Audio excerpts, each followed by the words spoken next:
Bonjour à toutes et à tous et bienvenue dans cette nouvelle vidéo de la magie sous un autre angle. Aujourd'hui, comme vous pouvez le voir, on va parler de l'accessoire par excellence du magicien, c'est-à-dire la baguette magique. Et vous allez voir que cet accessoire n'est pas anodin et qu'il peut même jouer certains rôles dans l'exécution d'un tour de magie. Alors laquelle je choisis? Je suis sûr que c'est votre préférée aussi, celle d'Harry Potter. C'est parti!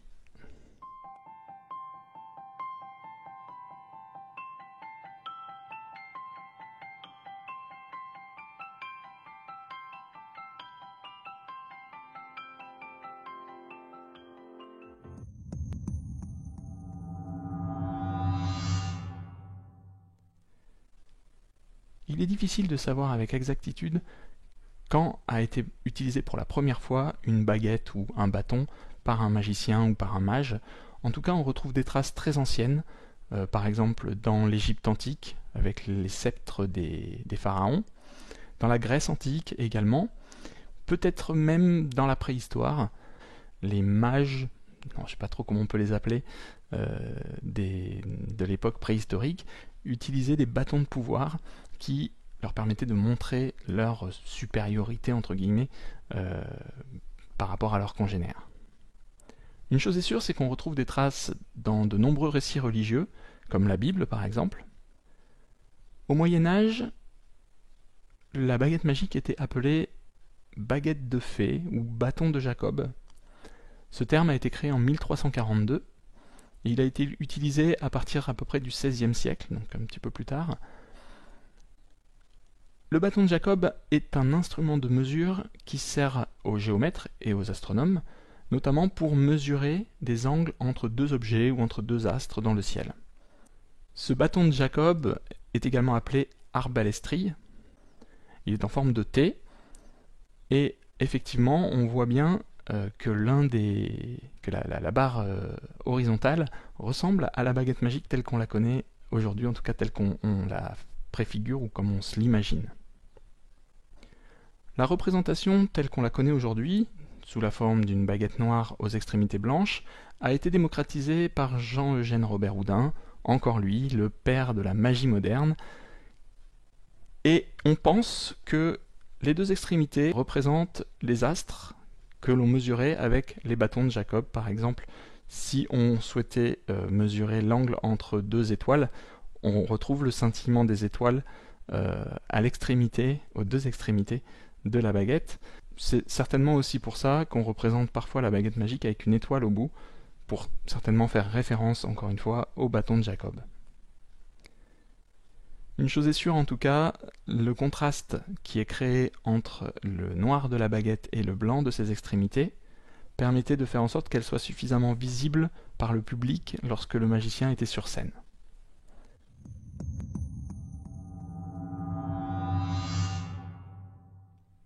Alors, que représente la baguette magique? Vous allez voir qu'elle a plusieurs symboles. D'abord, elle représente l'autorité. Elle est le prolongement du bras du magicien. Vous savez, c'est un petit peu comme quand on gronde les enfants et qu'on tend notre index comme ça. C'est pour montrer notre autorité. C'est un signe d'autorité naturel. Eh bien, la baguette magique joue cet office-là, en tout cas en premier lieu. C'est d'ailleurs ce rôle que jouait le bâton de pouvoir à l'époque de la préhistoire. Mais elle représente également les pouvoirs magiques, ou les pouvoirs mystiques. Par exemple, selon le type de bois qui était utilisé, ou les pierres qui étaient posées dessus, on lui attribuait des pouvoirs magiques. Ce qui est intéressant aussi de noter, c'est que la baguette magique, le bâton, est souvent associé au serpent, et notamment dans un récit où le bâton du magicien se transforme en serpent. J'ai pas trouvé beaucoup de choses là-dessus, mais on retrouve notamment ça dans les sceptres. Vous savez, les sceptres des magiciens, on voit par exemple Jafar dans Aladdin, c'est tout bête, mais son sceptre en forme de serpent. Là, pour le coup, c'est un petit peu le côté diabolique du personnage, mais c'est vrai qu'on retrouve cette notion de serpent. Et donc la baguette magique, en tout cas historiquement, canaliserait l'énergie magique des éléments naturels. L'eau, l'air, la terre, le feu. Toute la magie de ces éléments passerait par elle et serait canalisée pour permettre aux magiciens, aux sorciers, d'exécuter, d'avoir des pouvoirs en fait, d'exécuter des sorts. Donc dans les légendes, elle est devenue l'objet indispensable des sorciers, des mages, et même encore de nos jours, on la retrouve dans la littérature ou dans le cinéma fantastique. Ce n'est pas Harry Potter ni Gandalf qui me contrediront.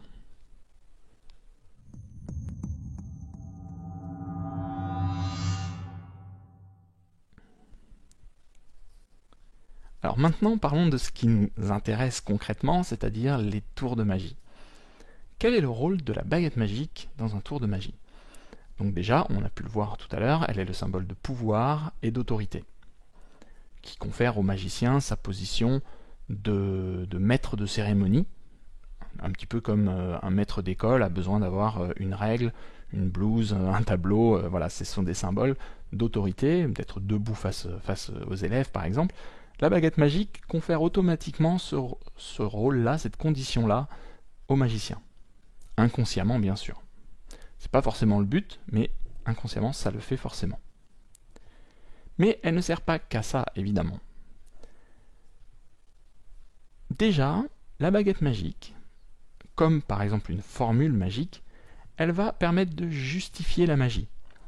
Si par exemple vous avez un tour où vous faites disparaître une pièce de votre main, eh bien, le fait de prononcer une formule magique, de faire une passe magique ou d'utiliser une baguette magique suffit à justifier le fait que la magie a opéré. Vous n'avez pas besoin de plus de choses que ça. C'est grâce à la baguette que la magie a eu lieu.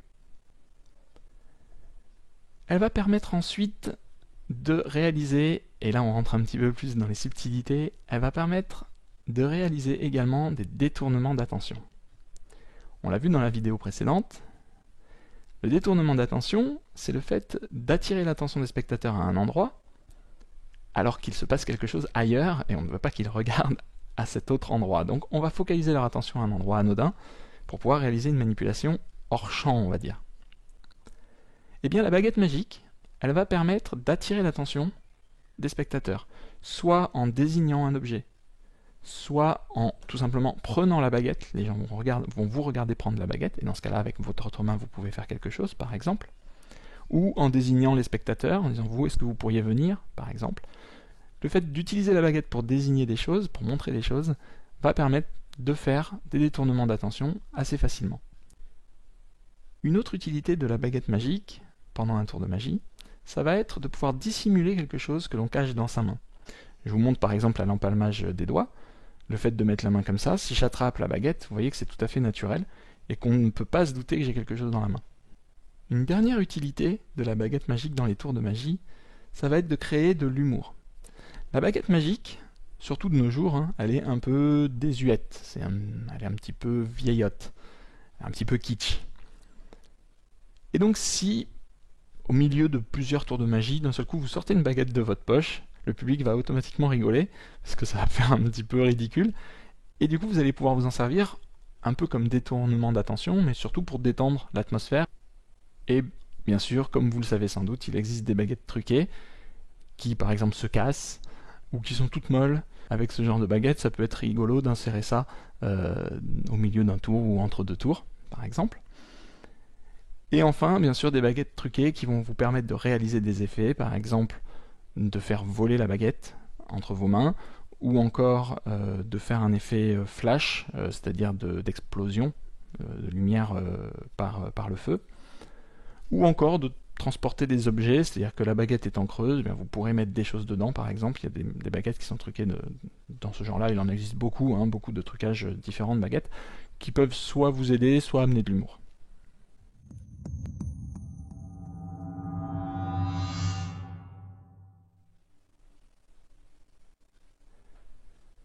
On l'a vu, la baguette magique est fortement associée aux magiciens au sens large, donc les mages, les sorciers, et aux prestidigitateurs pour sa forme noire et blanche. Vous pouvez demander à quasiment n'importe qui dans le monde entier cet objet à quoi il lui fait penser, et bien on va vous répondre quasiment systématiquement à la magie, un prestidigitateur. C'est quelque chose de quasiment universel. Et pourtant, la baguette magique comme celle-ci n'est quasiment plus utilisée de nos jours. Alors moi, je vous encourage vraiment à ne pas passer à côté de tout ce que peut apporter une baguette magique, comme on l'a vu, hein, le fait de justifier la magie par un mouvement de la baguette, ou le fait de détourner l'attention en pointant un objet avec la baguette ou en faisant du bruit, le fait de cacher un objet dans sa main en tenant la baguette. Donc moi je vous recommande vraiment de ne pas passer à côté de ça. Alors pas forcément en prenant une baguette noire et blanche comme celle-ci, parce que c'est vrai que c'est un petit peu vieillot, mais par exemple en prenant un stylo au moment où vous faites un tour, vous demandez un stylo et hop vous faites une petite passe magique et ça montrera, enfin comment dire, le stylo jouera le rôle de la baguette et ça va vous permettre de faire exactement la même chose, de faire un détournement d'attention, de cacher un objet dans votre main par exemple. Alors ça peut être un stylo que vous gardez toujours sur vous. Ça peut être aussi, pourquoi pas, un objet un peu étrange, par exemple une vieille clé. Vous savez, une longue clé un petit peu étrange ou joliment faite. Ça peut servir en fait de baguette magique et vous pouvez dire que vous la détenez c'était la clé d'un coffre ou d'une porte dans un manoir. Enfin voilà, vous pouvez imaginer tout ce que vous voulez autour de cet objet. Cet objet, vous pouvez le garder sur vous. Vous voyez, ça peut être intéressant. Vous pouvez aussi trouver par exemple un bout de bois, un peu comme celui-ci, en forme de baguette, ou plus petit, un petit bâtonnet que vous aurez toujours sur vous, et vous le sortez au moment de faire des tours. Ça peut être un petit peu votre marque de fabrique, ça peut être votre personnalité. Et cet objet, un petit peu étrange, quand vous le sortirez, quand vous l'utiliserez, eh bien il va marquer vos spectateurs. Et ça c'est intéressant de laisser un peu une trace dans leur mémoire du tour que vous avez fait, et par exemple le fait d'avoir un objet un peu insolite, ça peut être vraiment intéressant. Vous pouvez aussi bien sûr trouver des répliques des baguettes d'Harry Potter par exemple ou de votre film préféré et l'utiliser ou la mettre en décoration dans votre pièce de magie ou la sortir de temps en temps. Pourquoi pas? Alors celle-ci est assez intéressante puisqu'elle a un bout qui est aimanté. Donc ça peut permettre de faire des petits tours. Bon, on se doute que c'est aimanté quand on monte, mais disons qu'elle est un petit peu insolite. Personnellement, je l'aime bien, je l'utilise pas vraiment, mais j'aime bien la mettre en exposition. Si vous voulez en savoir plus sur le sujet, vous trouverez toutes les sources qui m'ont permis de faire cette vidéo dans la description. Si vous êtes encore là, et je vous en remercie, eh bien c'est probablement que la vidéo vous a plu. Donc n'oubliez pas avant de partir de laisser un petit pouce en l'air. Vous pouvez partager la vidéo, vous abonner à la chaîne si ce n'est pas déjà fait.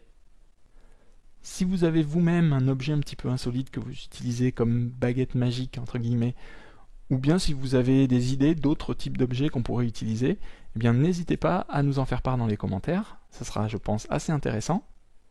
Et je vous dis à très très vite pour la prochaine vidéo de la magie sous un autre angle.